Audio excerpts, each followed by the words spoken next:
السلام عليكم ورحمة الله وبركاته.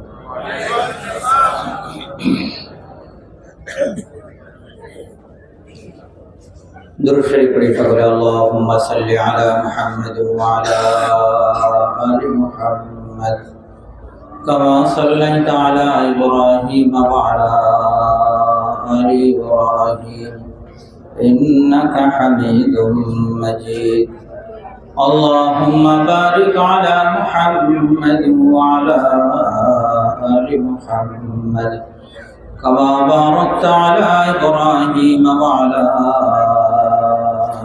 آل إبراهيم إنك حميد مجيد. الحمد لله نحمده ونستعينه ونستغفره ونؤمن به ونتوكل عليه ونعوذ بالله من شرور أنفسنا ومن سيئات أعمالنا. من يهده الله فلا مضل له ومن يضلله فلا هادي له. وأشهد أن لا إله إلا الله وحده لا شريك له وأشهد أن محمدا عبده ورسوله أرسله إلى كافة الناس بشيرا ونذيرا وداعيا إلى الله بإذنه وسراجا منيرا. صلى الله عليه وعلى آله وصحبه وسلم تسليما. أما بعد فأعوذ بالله من الشيطان الرجيم. بسم الله الرحمن الرحيم. من عمل صالحا من ذكر أو أنثى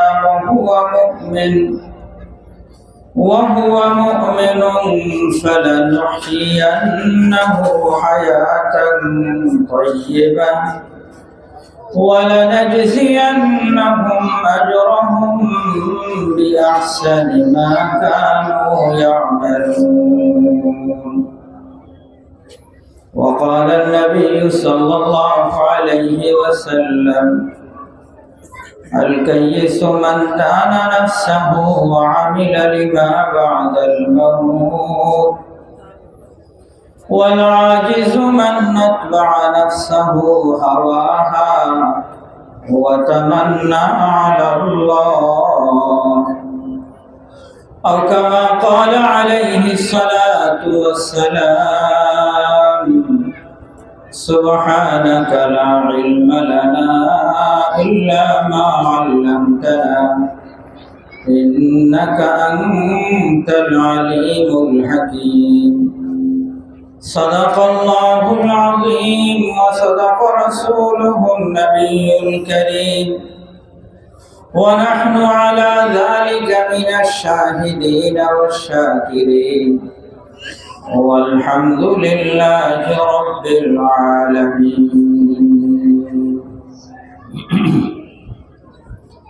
الحمد لله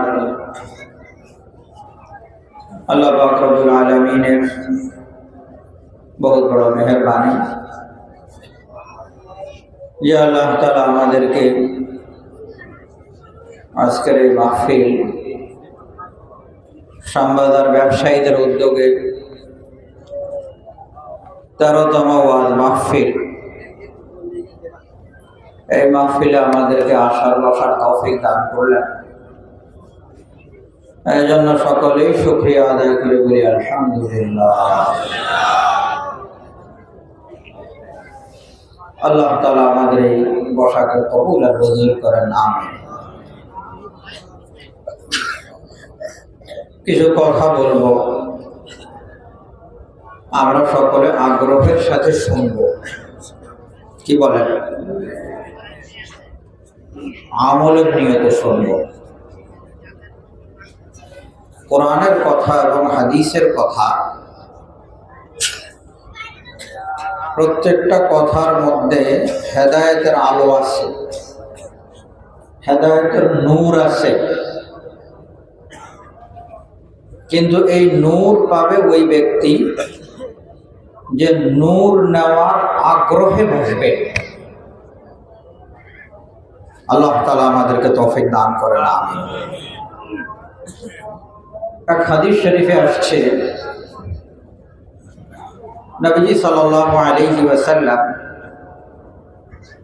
মসজিদে নববীতে বসা, সাহাবায়ে কেরাম সহ নবীজি সাল্লাল্লাহু আলাইহি ওয়াসাল্লাম মসজিদে নববীতে বসা। এই অবস্থায় এক সাহাবী বাইরের থেকে আসছেন, এসে মসজিদে 2 রাকাত নামাজ পড়লেন। কয় রাকাত? 2 রাকাত নামাজ পড়লেন। নামাজের পরে নবীজি সাল্লাল্লাহু আলাইহি ওয়াসাল্লামের নিকটে এসে নবীজিকে সালাম দিলেন, বললেন, আসসালামু আলাইকা ইয়া রাসূলুল্লাহ। নবীজি সাল্লাল্লাহু আলাইহি ওয়াসাল্লাম সালামের জবাব দিলেন, কিন্তু সাথে বললেন, ইরজি' ফাসাল্লি ফাইন্নাকা লাম তুসাল্লি। যাও, তুমি গিয়ে আবার নামাজ পড়ো, তোমার নামাজ হয় নাই। কে বলেছেন? বিশ্বনবী মুহাম্মদুর রাসূলুল্লাহ সাল্লাল্লাহু আলাইহি ওয়াসাল্লাম। সাহাবী নামাজ পড়েছেন, নবীজি বললেন, আবার পড়ো, তোমার নামাজ হয় না। ওই সাহাবী নবীজি সাল্লাল্লাহু আলাইহি ওয়াসাল্লামের এই কথা শুনে সাথে সাথে চলে গেলেন, গিয়ে আবার নামাজে দাঁড়াইলেন। আবার কি করলেন? নামাজ পড়লেন। আবার নামাজ পড়ে নবীজির কাছে আসলেন, এসে আবার সালাম দিলেন। নবীজি এবারও বললেন, ওয়া আলাইকাস সালাম, ইরজি' ফাসাল্লি ফাইন্নাকা লাম তুসাল্লি। যাও, আবার গিয়ে নামাজ পড়ো, তোমার নামাজ হয়নি। সাহাবী চলে গেলেন, গিয়ে আবার নামাজ পড়লেন। কয়বার হলো? 3 বার। 3 বার নামাজ পড়লেন। নামাজ শেষ করে আবার আসলেন, এসে আবার কি করলেন? সালাম দিলেন। নবীজি সাল্লাল্লাহু আলাইহি ওয়াসাল্লাম কথাগুলো খেয়াল করে শুনি। এবার আবার বললেন, যাও, আবার গিয়ে নামাজ পড়ো। আবার কি নামাজ পড়তে বললেন। এখন এই ৪র্থ বারে এই সাহাবী বলেন, ইয়া রাসূলুল্লাহ, ইন্নামা আনা বাশার উসিব ওয়া উখতি। হে আল্লাহর রাসূল, আমি তো মানুষ, আমার তো ভুল হইতে পারে, আমাকে শিখান। এখানে প্রশ্ন যেটা আমাদের বুঝার বিষয়, আচ্ছা বলেন তো, নবীজি যদি চাইতেন তাহলে প্রথমবারে বলে দিতে পারতেন না? জি, প্রথমবারেই তো বলে দিতে পারতেন। কিন্তু নবীজি কি করেন নাই? প্রথমবারে বলেন নাই, দ্বিতীয়বারে বলেন নাই, তৃতীয়বারে গিয়ে যখন জিজ্ঞাসা করছে এখন বলবেন। তো নবীজি প্রথমবার দ্বিতীয়বার কেন বললেন না? এর কি কারণ? এর 2টা কারণ লিখেছেন মুহাদ্দিসিনে কেরাম। কয়টা কারণ? 2টা কারণ। প্রথম কারণ হলো যে নবীজি সাল্লাল্লাহু আলাইহি ওয়াসাল্লাম দেখতে চাচ্ছিলেন নামাজের মধ্যে যে ভুলটা হচ্ছে, এই ভুলটা কি হঠাৎ করে হয়ে যাচ্ছে নাকি এটা ওনার অভ্যাসে পরিণত হয়েছে? কথা বুঝতেছেন? যদি হঠাৎ করে ভুল হয় তাহলে দ্বিতীয়বারে কি হয়ে যাবে? ঠিক হয়ে যাবে। তৃতীয়বারে তো আরো ঠিক হয়ে যাবে। আর যদি ওই ভুলটা অভ্যাসে পরিণত হয় তাহলে এটা কি হবে না? ঠিক হবে না। এখান থেকে আমাদের শিখার বিষয়, যেই সাহাবী থেকে এই ভুলটা হচ্ছিল উনি কিন্তু বদরি সাহাবী। বদরের যুদ্ধে যারা অংশগ্রহণ করেছে ওই সমস্ত সাহাবীদের তো বিশাল বড় ফজিলত। সহিহ বুখারী শরীফে আসছে, আল্লাহ তাআলা ওনাদেরকে বলেছেন, ইফআলু মা শি'তুম ক্বাদ গাফারতু লাকুম। বদরি সাহাবীদেরকে আল্লাহ তাআলার পক্ষ থেকে বলা হয়েছে, আরে তোমরা যা খুশি তা করো, আমি মাওলা তোমাদের সকলকে মাফ করে দিয়েছি। কত বড় সাহাবী, আলিমুশান সাহাবী, কিন্তু ওই সাহাবীর কি হচ্ছে? ভুল হচ্ছে। যে ভুলের কারণে পেয়ারা নবী, বিশ্ব নবী মুহাম্মদুর রাসূলুল্লাহ সাল্লাল্লাহু আলাইহি ওয়াসাল্লাম বলছেন, যাও তোমার নামাজ হয়নি। ও আমার ভাইয়েরা, যদি ওই সাহাবীর ভুল হইতে পারে তাহলে আমাদের কি ভুল হইতে পারে না? হ্যাঁ, আমাদেরও তো ভুল হইতে পারে। আল্লাহ না করেন যদি এমন হইল যে জীবন ভর তো নামাজ পড়ছি, কিন্তু এই নামাজ যখন কিয়ামতের মাঠে যখন হিসাবের বিষয় যখন আসবে, তখন যদি আল্লাহ তাআলা বলেন যে তোমার একটা নামাজও হয়নি, নাউযুবিল্লাহি মিন যালিক। বড় চিন্তার বিষয় না? নামাজ তো আমরা পড়ছি, তো সচেতন হওয়া জরুরি না?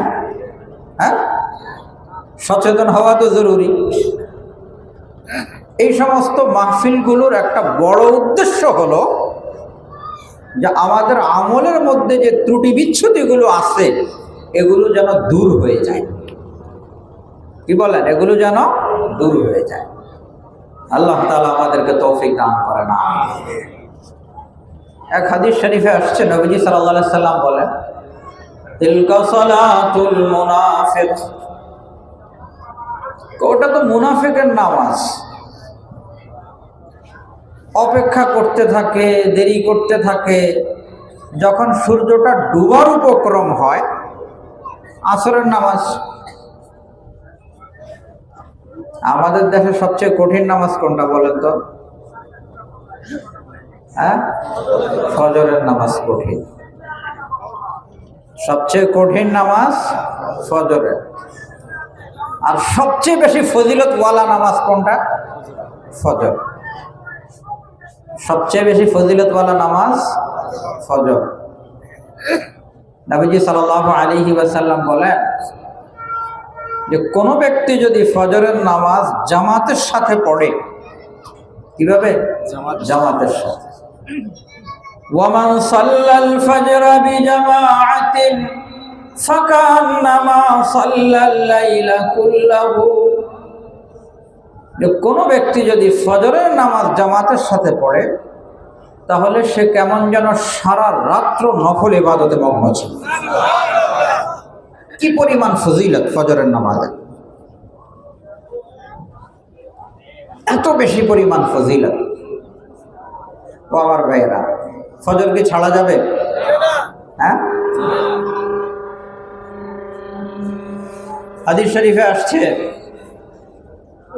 যখন মানুষ ঘুমায় তখন শয়তানে মন্ত্র পড়ে, মানুষের ঘাড়ের কাছে এসে 3টা গিট্টু লাগায়, বলে আলাইকা লাইলুন তাওয়িল ফারকুদ। দীর্ঘ রাত্র ঘুমা ঘুমা ঘুমা।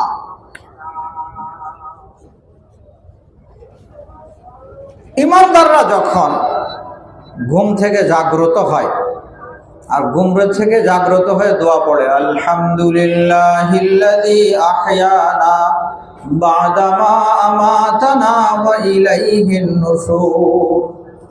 পারি না আমরা এই দোয়া? হ্যাঁ, আলহামদুলিল্লাহিল্লাযী আহয়ানা বা'দা মা আমাতানা ওয়া ইলাইহিন নুশুর। ওই আল্লাহর প্রশংসা যিনি আমাদেরকে মৃত্যু দেওয়ার পরে আবার জীবন দান করেছে। ঘুমের সময় আমরা কি করি? দোয়া পড়ি, আল্লাহুম্মা বিসমিকা আমুতু ওয়া আহয়া। আল্লাহর নাম নিয়ে মারা যাচ্ছি। ঘুমও তো এক রকমের মওত না? হ্যাঁ,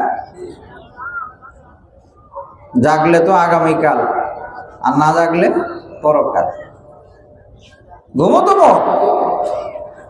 তো ঘুম থেকে ওঠার পরে যখন সে আল্লাহ পাকের প্রশংসা করে, ওই যে শয়তান যে 3টা গিরা লাগিয়েছিল, একটা খুলে যায়। এরপরে ওযু করে, কি ওযু করে, ওযুর কারণে শয়তানের আর একটা গিরা খুলে যায়।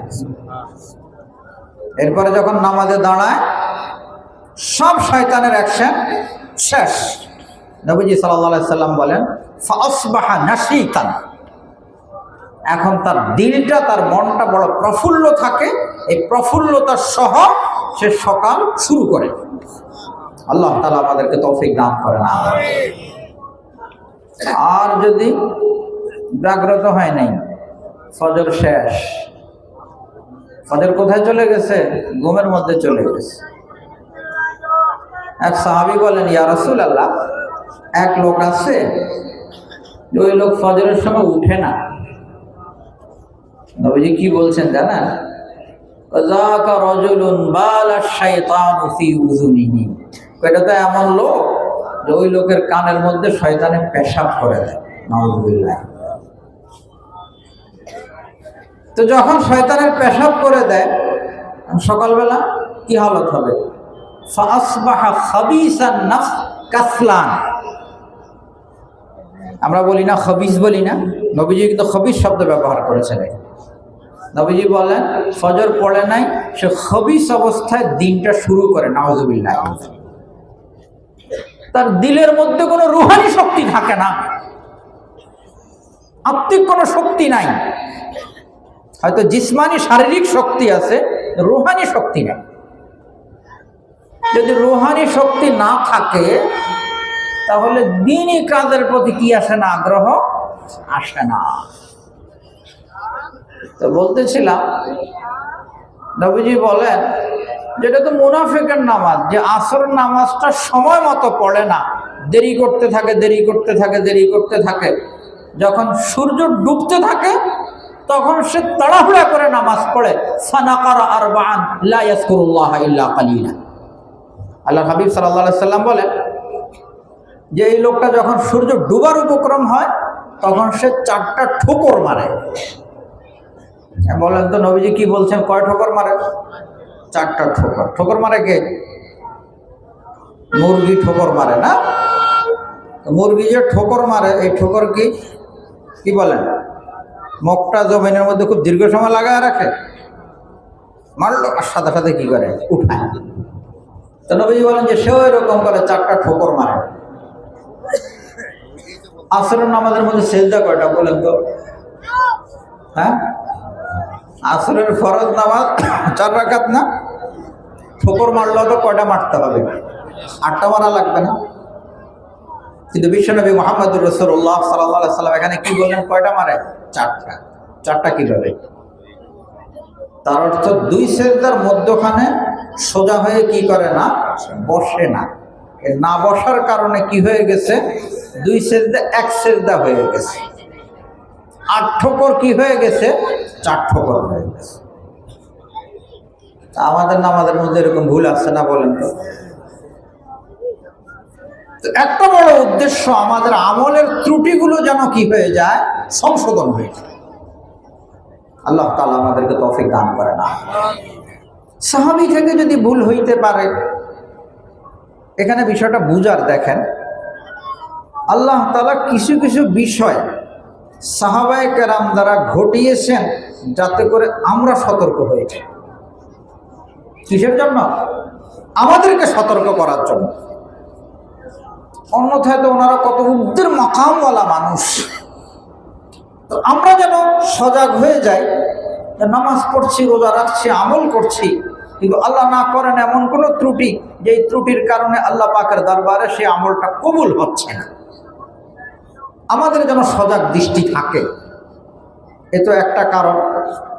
নবীজি সাল্লাল্লাহু আলাইহি সাল্লাম দেখতে চাচ্ছিলেন যে এটা কি ওই সাহাবীর অভ্যাসে পরিণত হয়ে গেছে নাকি এমনিতে হঠাৎ করে হয়ে গেছে। আমার ভাইয়েরা কি বলেন? প্রত্যেকের নামাজের ব্যাপারে একটু খেয়াল করা দরকার না? হ্যাঁ, আমরা কি আমল করি? আমাদের তো আমলও নাই। একটা কারণ তো এটা। দ্বিতীয় কারণ মুহাদ্দিসিনে কেরাম লিখেছেন যে নবীজি চাইলে তো প্রথমবারও বলতে পারতেন, প্রথমবারে বলেন নাই, দ্বিতীয়বারে বলেন নাই। এর কারণ হলো প্রথমবার আর দ্বিতীয়বারে ওই সাহাবী কি করেন নাই, বলছেন। প্রথমবারে কি উনি বলছেন হে আল্লাহ রাসূল আমাকে শিখান? না। কোন কথা যখন একজন মানুষ আগ্রহের সাথে শ্রবণ করে তখন তার ফায়দা হয়। আর যদি কথা শোনার ক্ষেত্রে আগ্রহ না থাকে তখন কি হয় না? ফায়দা হয়। এই জন্য নবীজি প্রথমবারে বলেন নাই, দ্বিতীয়বারে বলেন নাই, তৃতীয়বারে বলেন নাই, চতুর্থবারে যখন ওই সাহাবী বলেছেন ইয়া রাসূলুল্লাহ ইন্নামা আনা বাশার উসিব ওয়া উখতি, আমি মানুষ, আমার তো ভুল হয়, হে রাসূল আপনি আমাকে শিখিয়ে দেন। যখন উনি আগ্রহের সাথে বলছেন শিখানোর কথা, নবীজি সাল্লাল্লাহু আলাইহি সাল্লাম সাথে সাথে ওনাকে শিখিয়েছেন। এই জন্য কোরআন এবং হাদিসের কথা আগ্রহের সাথে শোনা লাগে। কোরআন হাদিসের কথা কি করা লাগে? আগ্রহের সাথে শুনতে হয়। শুনবো না আগ্রহের সাথে ইনশাআল্লাহ? আল্লাহ তাআলা আমাদেরকে তৌফিক দান করেন। আমি আপনাদের সামনে পবিত্র কোরআনুল কারীমের একটা আয়াত তিলাওয়াত করেছি। আল্লাহ পাক রব্বুল আলামিন বলেন মান আমিলা সালিহাম মিন যাকারিন আও উনসা ওয়া হুয়া মুমিন ফালানুহইয়ান্নাহু হায়াতান তাইয়্যিবা ওয়া লানাজজিয়ান্নাহুম আজরাহুম বিআহসানি মা কানু ইয়ামালুন। সূরাতুন নাহলের আয়াত। আমার ভাইরা, এই বিষয়ে তো কারো কোনো দ্বিমত নাই যে আমরা দুনিয়াতে ছিলাম না, এখন আছি, ভবিষ্যতে থাকবো না। কারো দ্বিমত আছে আপনাদের? কত মানুষ এমন আছে আল্লাহকে পর্যন্ত অস্বীকার করে, আছে না? কিন্তু দুনিয়াতে সে ছিল না। আবার একটা সময় আসবে যখন সে দুনিয়াতে থাকবে না।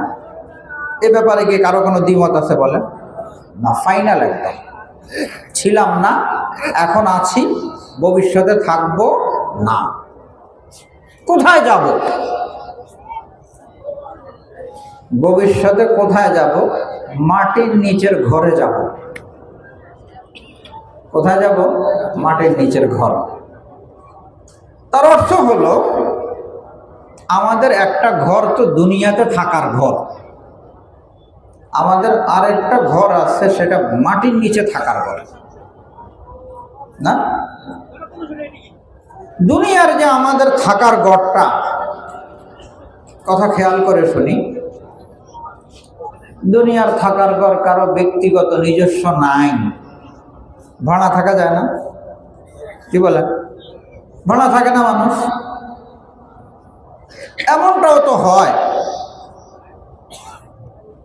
দাদায় কি কিনেছে? দাদায় জমিন ক্রয় করেছে, জায়গাটা কিনেছে কে? দাদা। তো দাদায় কি করতে পারে নাই? বাড়ি করতে পারে নাই। বাড়ি করছে কে? বাবায়। কিন্তু বাবা কি করতে পারে নাই? ফিনিশিং দিতে পারে নাই, ছাদ করেছে, থাকার উপযোগী করতে পারে নাই।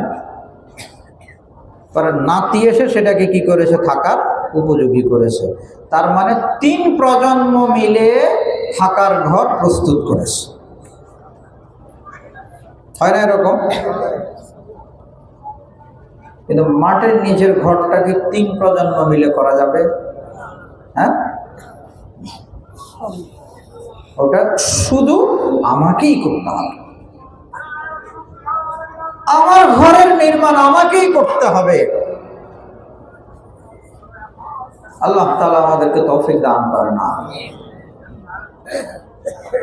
মাটির নিচের ঘরটা কিভাবে তৈরি হবে, দুনিয়ার শান্তি কিভাবে আসবে, আর মাটির নিচের ওই ঘরটা আরামদায়ক, পরিপাটি, সুন্দর। নবীজি সাল্লাল্লাহু আলাইহি সাল্লাম বলেন, আল কবরু রাউযাতুম মিন রিয়াজিল জান্নাহ আও হুফরাতুম মিন হুফারিন নার। ও আমার ভাইয়েরা, আল কবরু রাউযাতুম মিন রিয়াজিল জান্নাহ, নবীজি বলেন কবর হয়তো জান্নাতের একটা বাগান হবে অথবা জাহান্নামের একটা গর্ত হবে। আল্লাহ তাআলা আমাদের সকলের কবরকে জান্নাতের বাগান বানায় দেন। যাওয়া তো লাগবে, যাওয়া ছাড়া তো কোনো কি নাই, গতি নেই। জান্নাতের বাগান কিভাবে বানাবো আমি আমার কবরকে? কোরআনের কথা একেবারে স্পষ্ট। আল্লাহ তাআলা বলেন, মান আমিলা, মান আমিলা মানের অর্থ হলো যে ব্যক্তি, আমিলা মানে যে ব্যক্তি আমল করবে।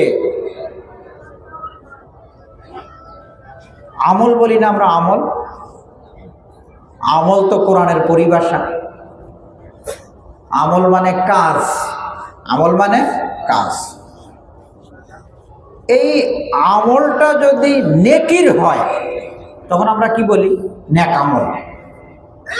আমল যদি কিসের হয়? জান্নাতের বাগান বানানোর আমল যদি হয় তখন সেটাকে আমরা বলি কি? নেক আমল। আর যদি জাহান্নামের গর্ত বানাবার যদি কাজ হয় তখন সেটাকে বলি আমরা বদ আমল, পাপ। তো আমল কয় প্রকারের হলো? 2 প্রকারের। একটা হলো নেক আমল আর একটা হলো বদ আমল। একটা হলো নেক আমল আর একটা বদ আমল। নেক আমল দ্বারা আমার মাটির নিচের ঘরটা কি হবে? জান্নাতের বাগান হবে না। আর বদ আমল দ্বারা আমার মাটির নিচের ঘর কি হবে? জাহান্নামের টুকরো হবে। নাউযুবিল্লাহ। তো কি করা লাগবে তাহলে? নেক আমল করা লাগবে।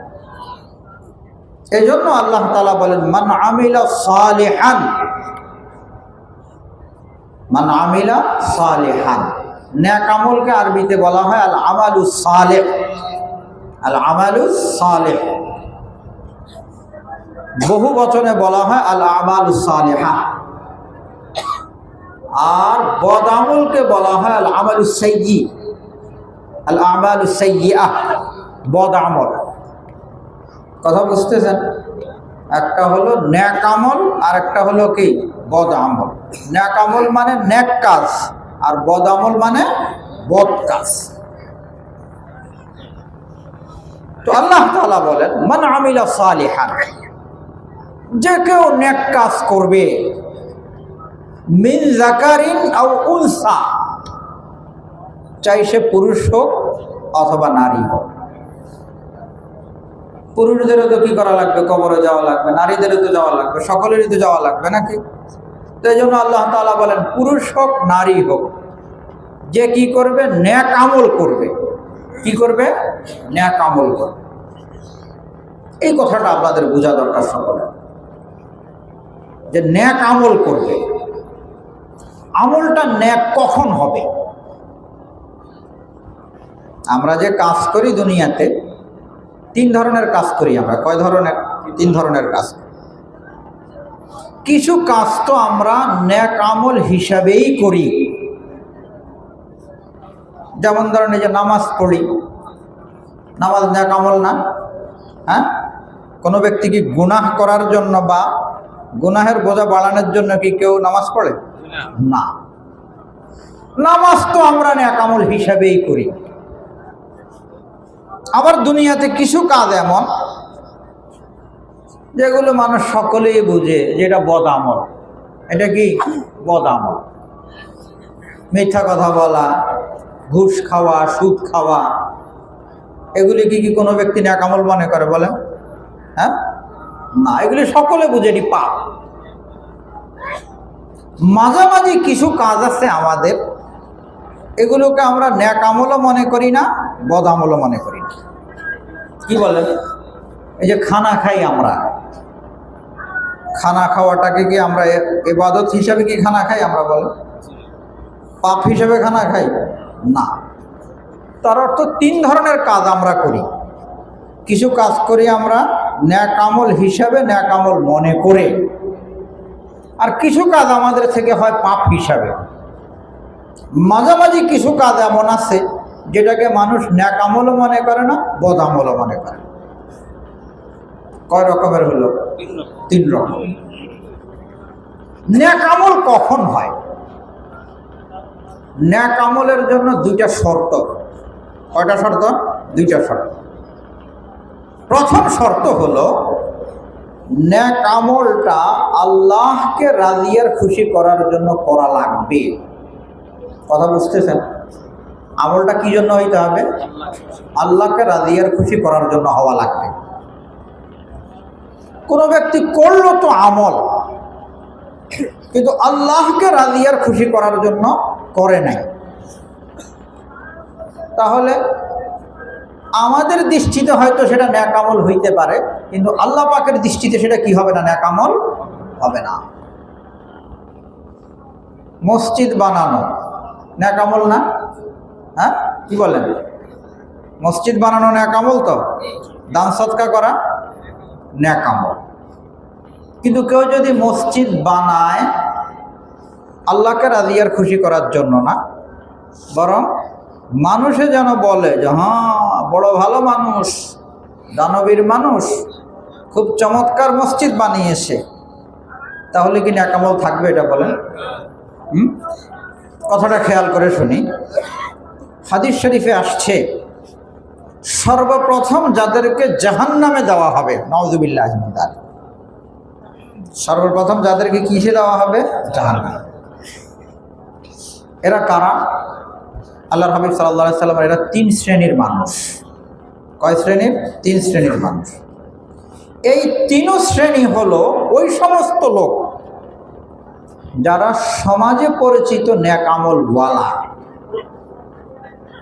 সমাজের মানুষ তাদেরকে নেক আমল কারণে ওয়ালা মনে করে, কিন্তু আল্লাহ পাকের খাতায় তাদের কি হয় না? নেক আমল গ্রহণযোগ্য হয় না। এটাকে আমরা শরীয়তের পরিভাষায় এটাকে বলা হয় ইখলাস। আমল তো আছে কিন্তু কি নাই?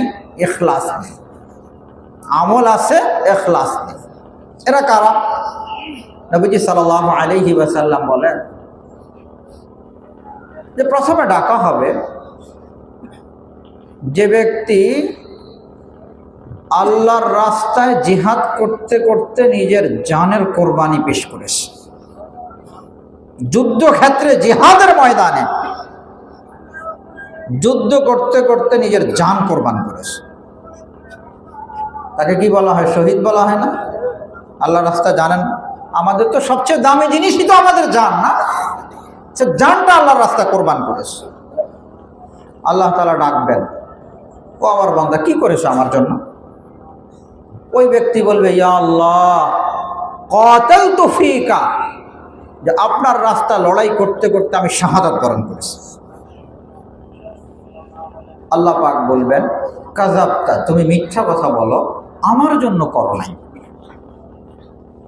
তুমি মারা গেছো ঠিক, কিন্তু সেটা আমার জন্য না। তুমি তো এজন্য তুমি মারা গেছো যাতে করে দুনিয়ার মানুষ তোমাকে বীর বাহাদুর বলে, তোমাকে যেন বীর শ্রেষ্ঠ আর বীর বিক্রমের খেতাব যেন তোমাকে দেয়, সেজন্য তুমি লড়াই করেছো। হাদিস শরীফে এমন কঠিন শব্দ। রাসূল আকরাম সাল্লাল্লাহু আলাইহি সাল্লাম বলেন, ফাসুহিবা আলা ওয়াজহিহি সুম্মা উলকিয়া ফিন নার, অতঃপর এই লোকটাকে উপর করে টেনে হেঁচড়ে জাহান্নামে নিক্ষেপ করা হবে। নাউযুবিল্লাহ। তো আমল তো করেছে, কিন্তু কার জন্য করে নাই? আল্লাহর জন্য করে। দ্বিতীয় ব্যক্তি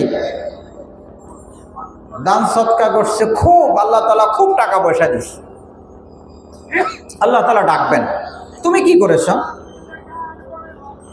সে বলবে, ইয়া আল্লাহ, দুনিয়াতে এমন কোন কল্যাণকর খাত, ভালোর খাত, ভালো কাজের খাত আমার সামনে আসছে আর আমি সেখানে দান সৎকা করি নাই, এমনটা হয় নাই। আমি সব জায়গায় দান সৎকা করছি, ইয়া আল্লাহ, আপনাকে রাজি আর খুশি করার জন্য। কিন্তু আল্লাহ তাআলা বলেন, কাযাবতা, মিথ্যা কথা বলতেছে, আমার জন্য করো না।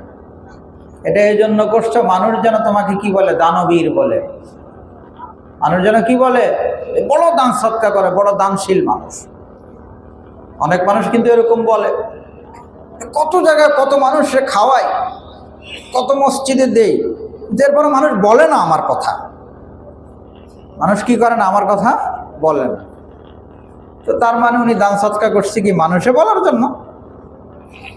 মানুষে বলার জন্য যদি হয় তাহলে তো আল্লাহ তাআলা বলবে, কাযাবতা, আমার জন্য করো নাই, তুমি করেছো যাতে মানুষ তোমাকে প্রশংসা করে, মানুষ তোমার প্রশংসা করে, সেটা দুনিয়াতে হয়ে গেছে, এখন তোমার পাওয়ার কিছু নেই।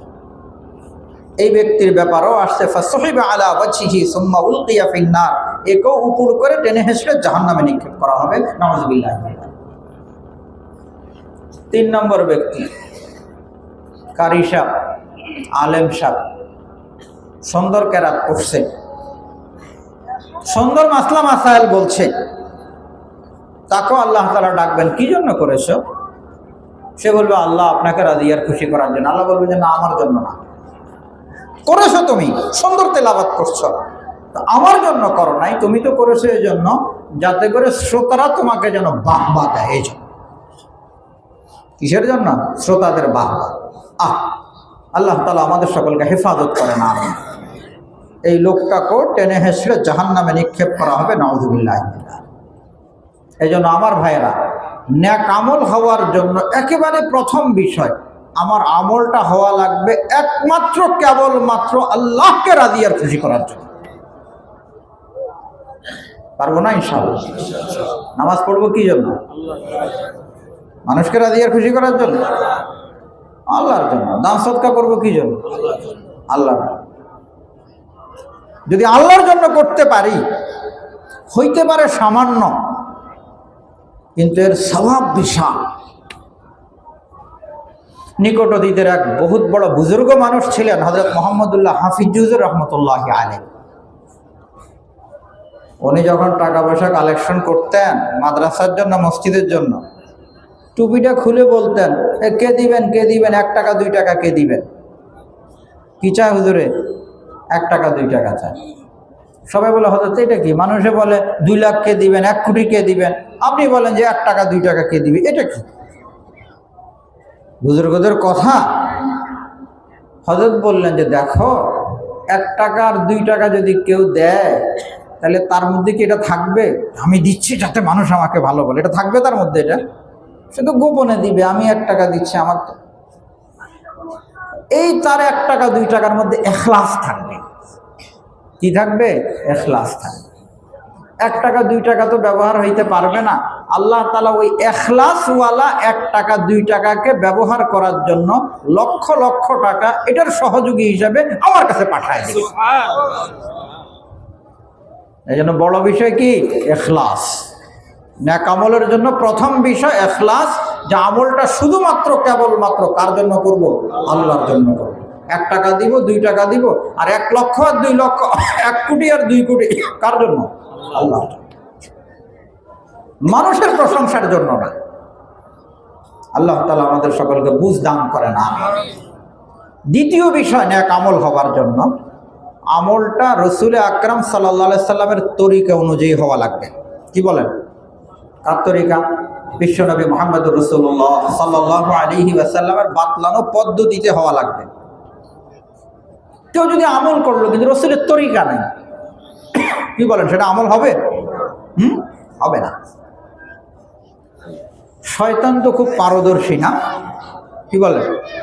শয়তানের অভিজ্ঞতা কেমন? শয়তান হযরত আদম আলাইহিস সালাতু ওয়াস সালাম থেকে শুরু করে এ পর্যন্ত যত আল্লাহর ওলি বুজুর্গ আম্বিয়া একরাম সাহাবা একরাম আউলিয়া একরাম যারা অতিবাহিত হয়ে গেছে সকলকে দেখেছে না সে? হ্যাঁ। আর নমরুদ বলেন, ফেরাউন বলেন, যত বাটপার বলেন, চিটার বলেন, সবারই দেখছে না সে? তার অভিজ্ঞতা কি পরিমাণ বলেন তো? অনেক বেশি না? অনেক বেশি। যারা নেক আমল কারণে ওয়ালা, এদের কাছে এসে যদি শয়তান বলে যে নেক আমল করো না, তারা মানবে বলেন? এই যে আপনারা এখানে যারা আছেন, আপনাদের নিকটে এসে শয়তান যদি বলে নেক আমল করো না, নামাজ পড়ো না, মানবেন আপনারা? মানবেন না। তখন শয়তান কি করে? ঠিক আছে আমল করো, হয়তো সে ইখলাস নষ্ট করবে, অথবা কি করবে, সে গলত তরিকা ঢুকাবে। কি করবে? হয়তো ইখলাস, মসজিদে দান করবা, করো করো, খুব করো, খুব করো, তবে একটা কাজ করো, খতিব সাহেবের কাছে কাগজ পাঠাও যে অমুকে কি করেছে, 1 লক্ষ টাকা দিয়েছে, এটা যেন মসজিদে কি করে, উনি যেন ঘোষণা দেয়। কথা বুঝতেছেন? এই যে দান করলো কিসের জন্য? আল্লাহর জন্য না? তো আল্লাহর জন্য যদি হয় তাহলে ঘোষণা দেওয়ায় কেন?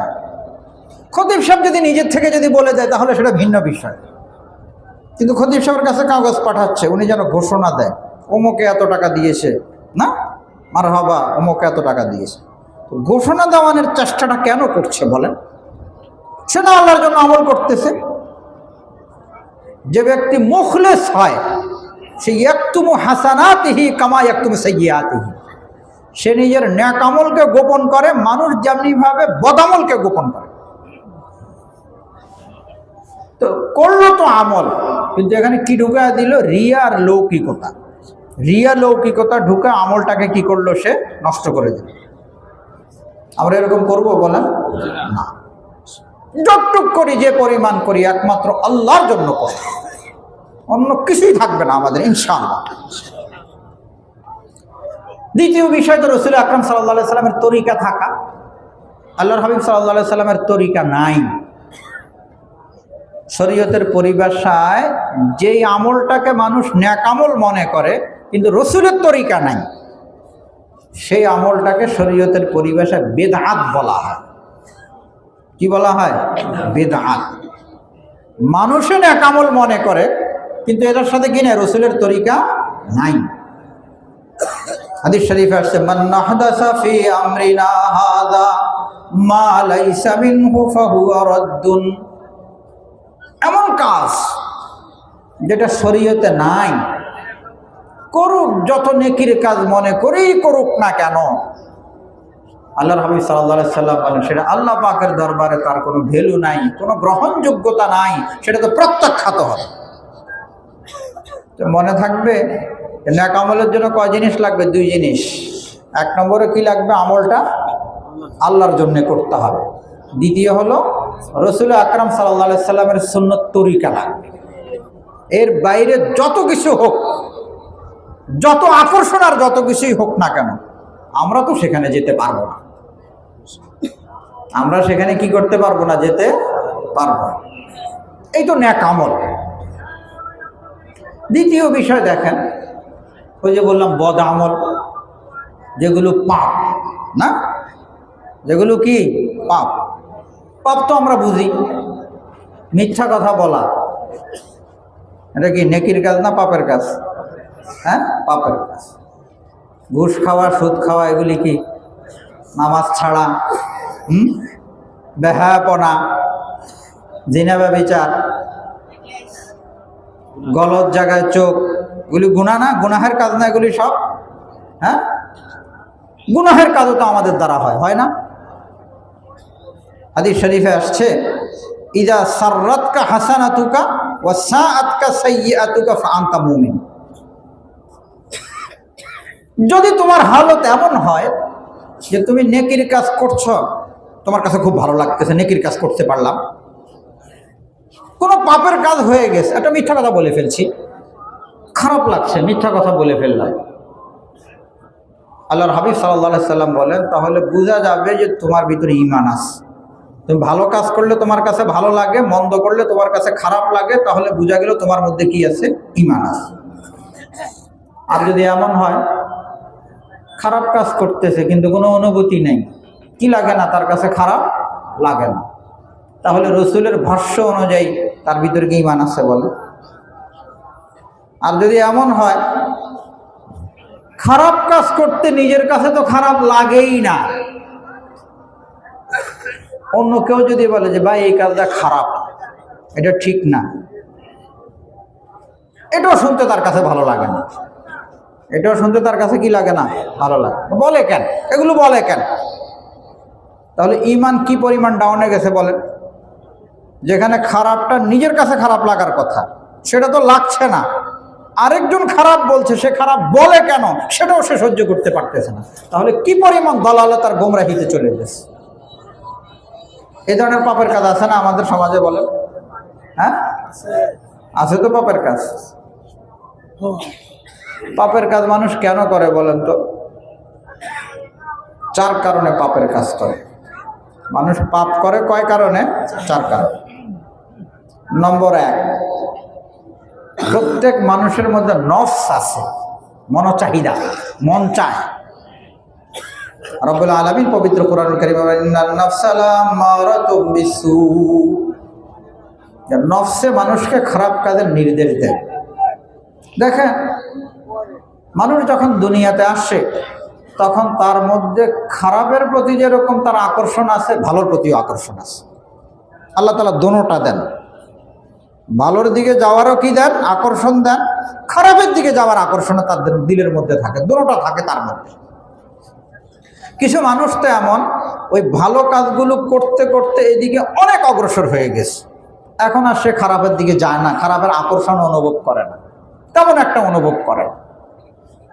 আবার কিছু মানুষ এমন খারাপ করতে করতে এত দূরে চলে গেছে, এখন ভালোর দিকের কোনো আকর্ষণ সে কি করে না? অনুভব করে না।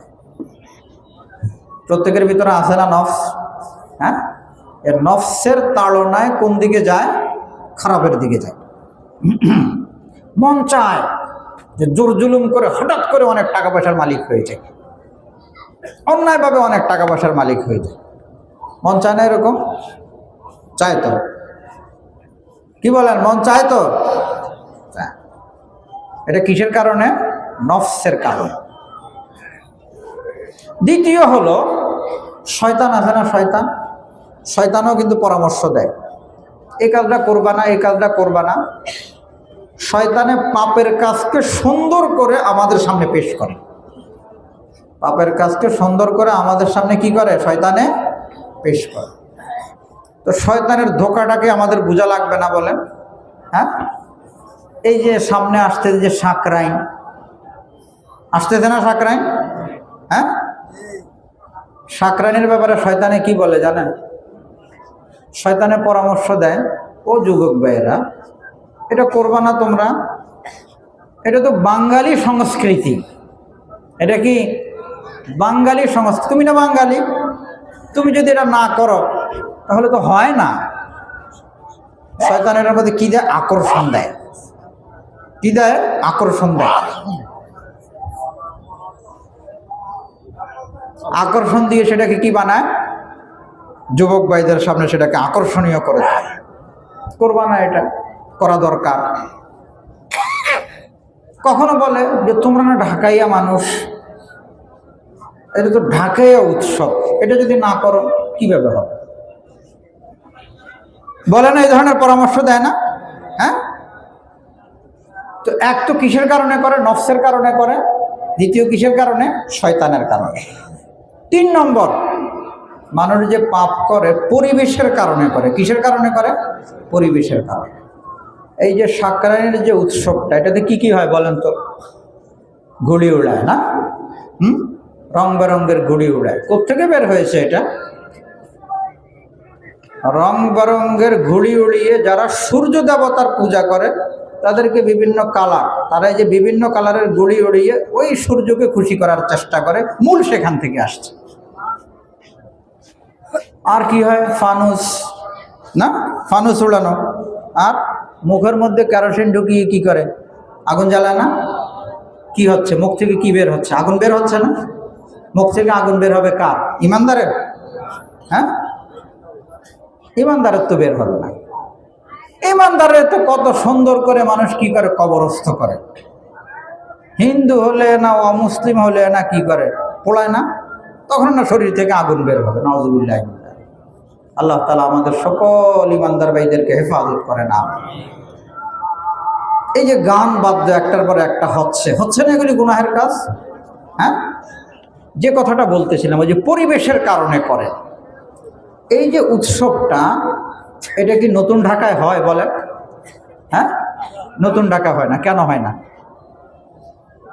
নতুন ঢাকা এটার কি নাই? পরিবেশ নাই। পুরান ঢাকায় কি আছে? এটার পরিবেশ আছে, যার কারণে নতুন ঢাকা থেকে মানুষ আমদানি হয় ওই দিনে। কিসের জন্য? এই পরিবেশে কি করার জন্য? গুনাহের বড় সড়ো আয়োজন করার জন্য। যে পরিবেশের কারণে মানুষ কি করে? গুনাহ করে। হযরত এসে গেছেন।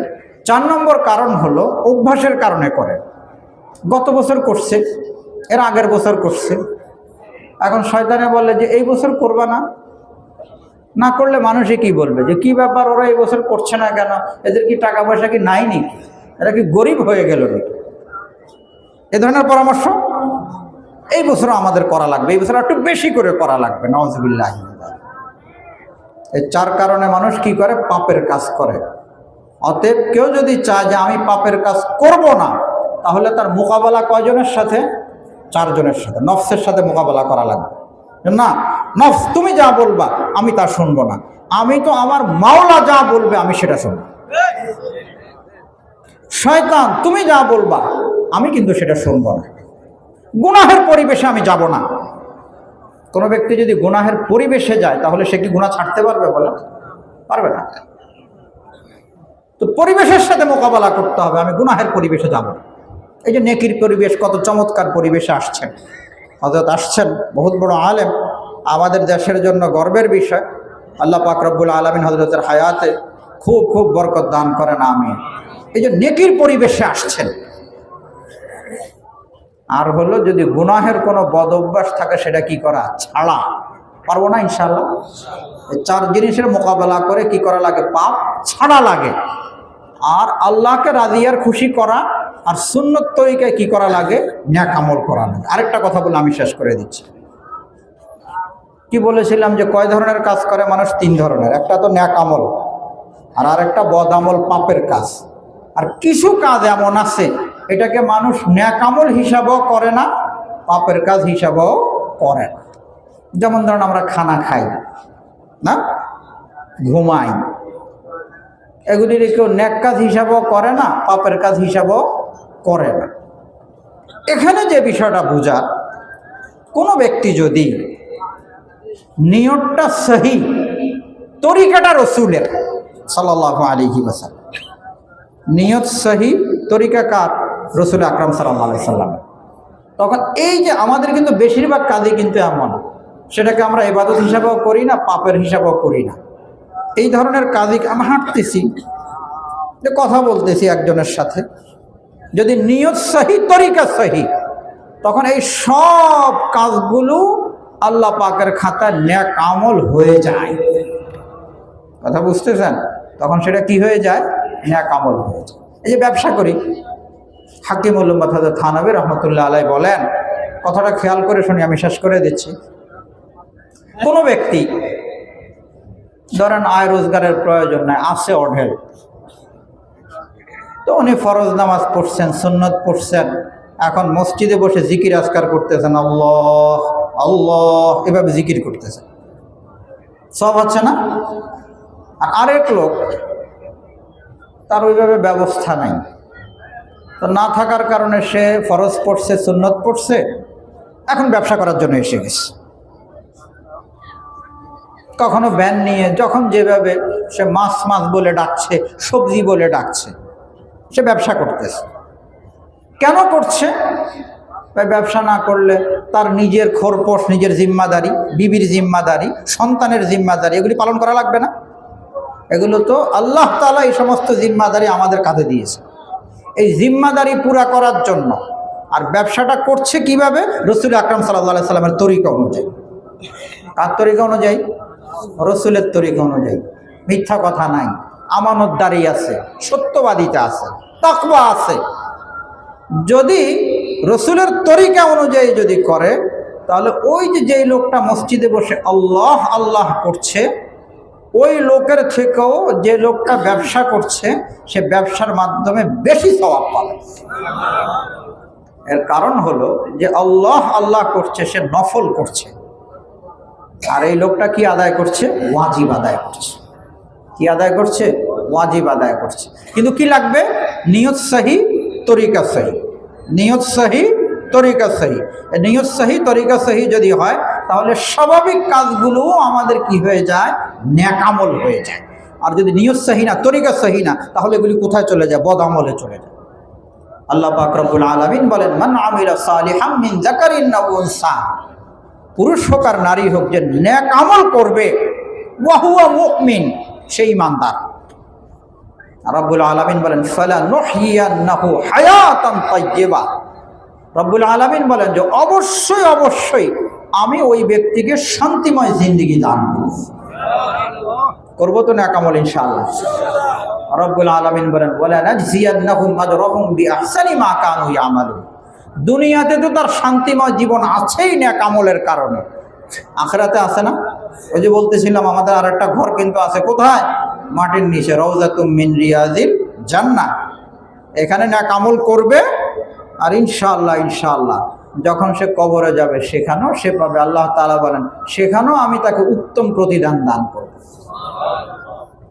তো ঘর দুনিয়াতেও আছে, ঘর মাটির নিচেও আছে। যারা বুদ্ধিমান তারা দুনিয়ারও শান্তি চায়, আখিরাতেরও কি চায়? শান্তি চায়। দুনিয়ারও শান্তি চায়, আখিরাতেরও কি চায়? শান্তি চায়।